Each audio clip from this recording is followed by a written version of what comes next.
Good morning student. So today we are going to start our chapter 12 which is algebraic expression. So in last lecture we had completed up to chapter 11. So listen carefully. तो ये जो algebraic expressions है हमारे ये जो chapter इसमें हम क्या करेंगे, जो जैसे कि आपने क्लास 6 में भी पढ़ा था एल्जेब्रा, तो उसमें क्या रहता था स्टेटमेंट, कुछ स्टेटमेंट दिए रहते थे, उस स्टेटमेंट से हम क्या करते थे इक्वेशन फॉर्म करते थे या एक्सप्रेशन फॉर्म करते थे, फिर उसे सॉल्व करते थे। तो यहाँ भी वही करना है। तो देखिए एक्सरसाइज के क्वेश्चन से समझते हैं। तो ये हमारा एक्सरसाइज 12.1। So listen carefully. ये जो हमारा क्वेश्चन नंबर 1 है, get the algebraic expressions in the following cases using variables, constant and arithmetic operations. हमें वेरिएबल, कांस्टेंट और अर्थमेटिक ऑपरेशन को यूज़ करके इसको सॉल्व करना है। तो देखिए फर्स्ट क्वेश्चन क्या है, subtraction of z from y. हमें जेड को सब्ट्रैक्ट करना है, किस में से, वाई से। तो इसका एक्सप्रेशन क्या बन जाएगा, z माइनस वाई। सपोज मैं आपको बोलूँ कि 2 को माइनस करिए या 2 को सब्ट्रैक्ट करिए किस में, 6 से, तो क्या हो जाएगा 6 माइनस 2, तो आप आंसर देंगे 4। ठीक है, वही है यहाँ पर भी कि हमें z को सब्ट्रैक्ट करना है किस में से, y से। तो इसका एक्सप्रेशन क्या हो जाएगा, z माइनस वाई। अब देखिए नेक्स्ट हमारे पास क्वेश्चन क्या है। अब देखिए नेक्स्ट क्वेश्चन जो है ये वाला, फोर्थ वाला बता रहे हैं। तो फोर्थ वाला जो क्वेश्चन है उसमें देखिए क्या है, 1/4 of the product of numbers p and q। ठीक है, p एंड q दो नंबर है जिनका प्रोडक्ट का 1/4, तो क्या हो जाएगा p multiply by q upon 4। ठीक है ना, तो इसको हम क्या लिख सकते हैं, pq बाई 4। ठीक है ना, तो ये हो जाएगा इसका एक्सप्रेशन। इसी तरीके से अगर हम नंबर 6 को देखें तो क्या है number 6, number 5 added to 3 times the product of numbers m and l। आपको क्वेश्चन को एकदम अच्छे से पढ़ना है, थोड़ा स्लोली रीड करना है और फिर समझना है। तो क्या बोल रहा है, नंबर 5 एडेड, ठीक है, नंबर 5 को ऐड करना है, किस में ऐड करना है, 3 times the product of numbers m and n। ठीक है, यानी m एंड n का जो प्रोडक्ट निकल के आएगा, तो क्या प्रोडक्ट निकल के आएगा, mn। ठीक है, तो इन दोनों का जो प्रोडक्ट निकल के आया उसमें उसके 3 टाइम्स में, ठीक है, तो m और n ये इसका प्रोडक्ट हो गया। जब दो वेरिएबल्स होते हैं ना तो बीच में मल्टीप्लाई साइन नहीं भी लिखे तो भी वो प्रोडक्ट में ही होते हैं। तो mn 3 times the product of numbers m and l, तो ये प्रोडक्ट किए इसका 3 टाइम्स और इसमें क्या करना है, 5 को ऐड करना है। तो आंसर क्या हो जाएगा, 3mn प्लस 5। ठीक है, number 5 added to 3 times the product of numbers m and n, तो हो गया इसका। इसी तरीके से ये सॉल्व हो गया। अब देखिए क्वेश्चन नंबर 2, इसी तरीके से आप पूरा सॉल्व करिए, जो भी क्वेश्चन में डाउट होगा पूछ लीजिएगा। अब देखिए क्वेश्चन नंबर 2 क्या है, identify the terms and their factors in the following expression, shows the term and factors by tree diagrams। हमें देखिए इसमें से एक्सप्रेशन में से है क्या क्या अलग करना है, उसके फैक्टर्स को और टर्म्स को। तो ये होता क्या है, फैक्टर्स क्या होता है और टर्म क्या होता है। तो देखिए यहाँ पे सॉल्यूशन में दिखा रही हूँ मैं आपको। तो देखिए x माइनस 3 है, ठीक है, x माइनस 3 है। तो देखिए जो अर्थमेटिक ऑपरेशन यानी प्लस माइनस से अलग अलग लिखे होते हैं ना, वो सारे टर्म्स होते हैं। तो यहाँ पे एक टर्म्स क्या है, x, फिर यहाँ माइनस है ना, तो ये दूसरा टर्म हो गया। तो यहाँ पे टर्म्स क्या हो जाएंगे, x और माइनस 3। अगर माइनस है तो माइनस 3, प्लस है तो प्लस 3। ठीक है, तो ये x और माइनस 3 क्या हो गया, हमारे पास टर्म्स हो गए। अब फैक्टर क्या हुआ, तो फैक्टर क्या हो जाएगा, तो ये देखिए x, इसका फैक्टर x और इसका माइनस 3, तो ये हो गया इसका फैक्टर्स।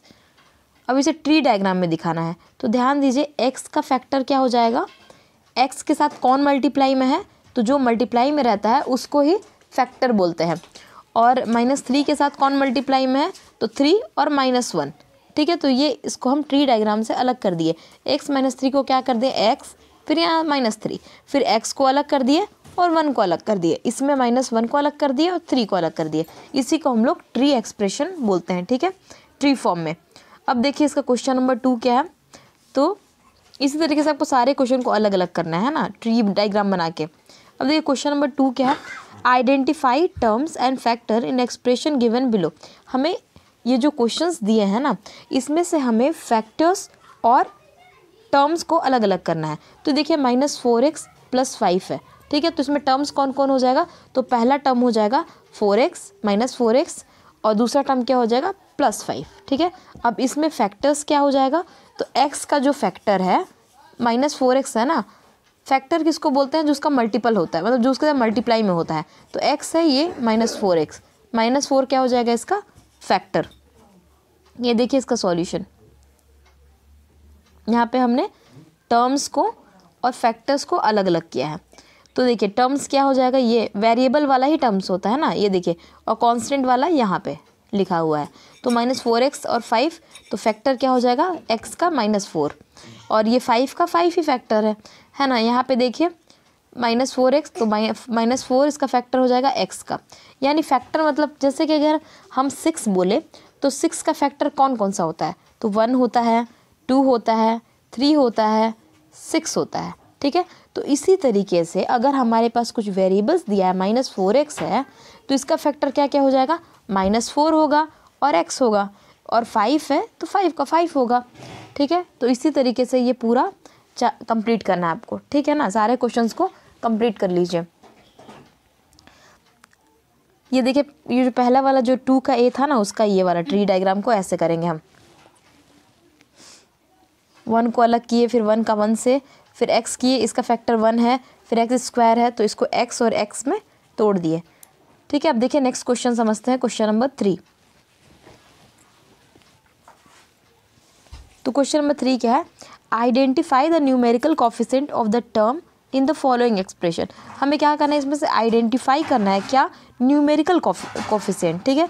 न्यूमेरिकल कोफिशिएंट क्या होता है, जिसमें 1 2 3 4 ये सब रहता है, ये सारे न्यूमेरिकल कोफिशिएंट है। तो देखिए कैसे सॉल्व करेंगे। तो क्वेश्चन नंबर 3 ये रहा इसका सॉल्यूशन। तो देखिए कैसे करेंगे न्यूमेरिकल, तो यहाँ पे हम चार्ट बना के सॉल्व करेंगे। तो न्यूमेरिकल इसमें क्या हो जाएगा, टर्म्स क्या हो जाएगा -3t² और कोफिशिएंट क्या हो जाएगा -3। यानी पहले हम क्या करते थे, टर्म्स और फैक्टर को अलग करते थे। यानी हमारे पास -4x + 5 दिया है, तो टर्म्स को अलग किए, दोनों टर्म्स को अलग किए, फिर फैक्टर्स को अलग करते थे, तो -4 और x और ये 5 का अलग, ठीक है, ये लिखते थे। लेकिन हमें यहाँ पे सिर्फ न्यूमेरिकल वाले कोफिशिएंट को अलग करना है। तो सपोज हमारे पास क्या है, 5 - 3t²। तो ध्यान दीजिएगा 5 - 3t² है, तो इसमें तो कहीं न्यूमेरिकल वाला टर्म नहीं है ना, मतलब ये तो इसमें वेरिएबल नहीं है, तो इसको हम नहीं लेंगे। बस ये वेरिएबल वाले के जो जहाँ वेरिएबल है, ठीक है ना, टी क्या है, T is a variable. So T वाले के साथ जो भी फैक्टर, जो भी कोफिशिएंट है, उसको हम अलग करेंगे। तो यहाँ पे -t² है, तो t² के साथ कौन फैक्टर मल्टीप्लाई में है, -3, तो -3 हो गया हमारा कोफिशिएंट, ठीक है। सिमिलरली ये क्वेश्चन नंबर 2 देखिए, 1 + t + t² + t³ ना, तो इन सब में क्या हो जाएगा, तो t का कोफिशिएंट क्या होगा 1, t² का कोफिशिएंट भी 1 और t³ का कोफिशिएंट भी 1, ठीक है। तो इसी तरीके से ये सारे क्वेश्चन भी सॉल्व हो जाएंगे। अब देखिए क्वेश्चन नंबर 4 क्या बोल रहा है। तो क्वेश्चन नंबर 4 बोल रहा है, identify terms which contain x and give the coefficient of x।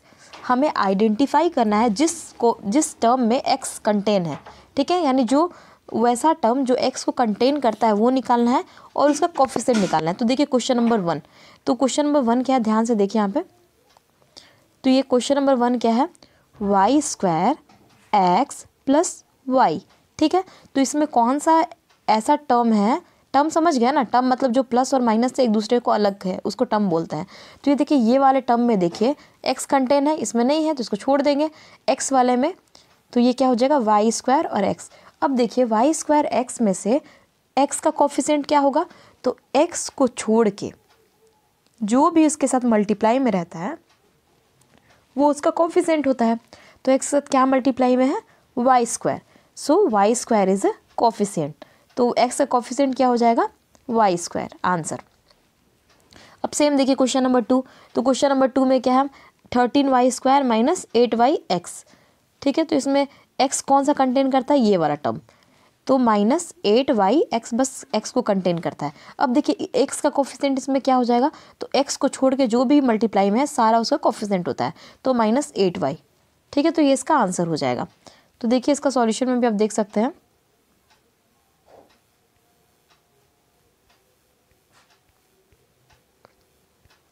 ठीक है, तो अब देखिए नेक्स्ट बेसिक क्वेश्चन नंबर 2 है, identify the terms which contain y square and give the coefficient of y square. अब सेम जो हमने एक्स के लिए किया ना अभी, वही यहाँ वाई के लिए करना है। सेम यहाँ एक्स को देखना था, एक्स वाले टर्म को, अब यहाँ वाई वाले टर्म को देखेंगे।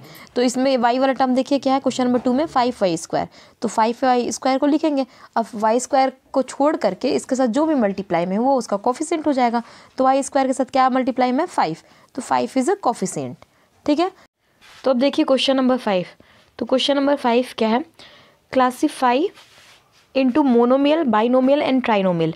ठीक है, तो इस क्वेश्चन को करने से पहले हम समझ लेते हैं कि मोनोमियल का मतलब क्या होता है, बाइनोमियल और ट्राइनोमियल का मतलब क्या होता है। तो ऐसा एक्सप्रेशन जिसमें 2 टर्म्स होते हैं उसको बाइनोमियल, जिसमें 1 टर्म होते हैं उसको मोनोमियल, और जिसमें 3 टर्म्स होते हैं उसको ट्राइनोमियल बोलते हैं। तो देखिए क्वेश्चन नंबर 1, तो क्वेश्चन नंबर 1 में कितना टर्म है, 2 टर्म्स है, तो इसको हम लोग क्या बोलेंगे, बाइनोमियल। ये क्या है, बाइनोमियल। अब देखिए ये इस वाले टर्म में 1 टर्म है, तो इसको क्या बोलेंगे, मोनोमियल।